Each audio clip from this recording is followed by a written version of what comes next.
Sunday afternoon here at High Voltage. Welcome home to Matt Tifft. Yeah, Thanks for coming up. What was it that drew Matt Tifft into racing? Yeah, so my dad was a big fan of it growing up, and he raced some street stocks growing up too. And so I kind of grew up going up there. When we go to my grandma's house, we go see the races and watch that car. So it's 5 or 6 years old, and there's just the smell of the burning rubber and the smell of the gas and everything, and the sights and sounds are just so incredible. So I got that bug when I was 5 or 6 years old. Now, you've driven the karts here at High Voltage. Granted, it's just been the indoor track. Yeah. Today you're going to experience the outdoor That's right. section. That's right. But is there any sort of comparison between a go-kart facility such as ours and racing experience? There's a lot of parallels because you have to learn how to carry momentum, what your braking zones are.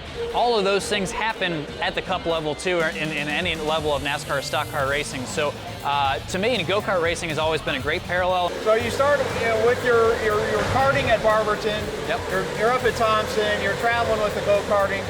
What was the step? What made that transition from go-karting to cars? So I always knew that I wanted to move into large body stock cars. So there was a driving school down in Florida at the New Smyrna Speedway. At the end of it, kind of said, hey, we got this deal going on at Speed Weeks to race a late model, which is like this car we see here behind us.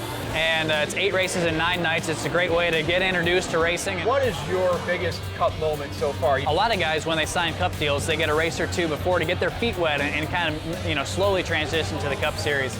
I didn't. My first one was the Daytona 500, and so that was quite a few sleepless nights the week, leading up to the event, and just being there on the grid and realizing, being a part of the Great American Race. Are there any tracks that you go to now where you're driving on the track and you're maybe under a caution or something, and you look up and you're like, at Homestead or maybe Michigan, you're like, that's where I sat up there? I grew up as a fan, so going to these races and always having that dream of maybe someday getting there, to actually get to that point and be a part of it, for sure there's been some special moments like at Homestead. I remember exactly where we used to sit every year.